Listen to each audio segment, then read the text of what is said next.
يا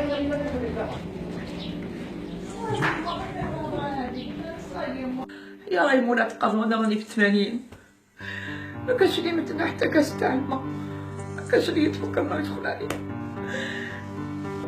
إلا أنا عطشانين ولا جيعانين ولا مرضى ولا بوحدنا قاعدين وحدنا ودايرينها قاعدة قراغي في البيت وأني يقي في بابها ذاك يدخلوا ذاك يجوني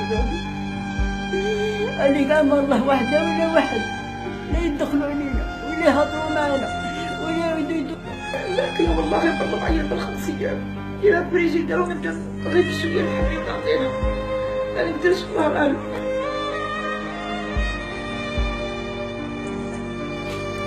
عندما تهدم الحقوق والتسيب واللا رحمة والفساد بشتى أنواعه الإداري والأخلاقي، يولد لنا مجتمع مهمش لا يبالي به لا مسؤول ولا أي شخص آخر إلا من له ذرة من خير في قلبه.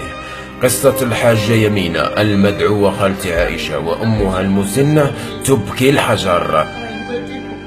الله يجيب لنا الناس محسنين وقرايب والديكم اللي يشوفوا لنا بعين الرحمة ويرحموا فينا.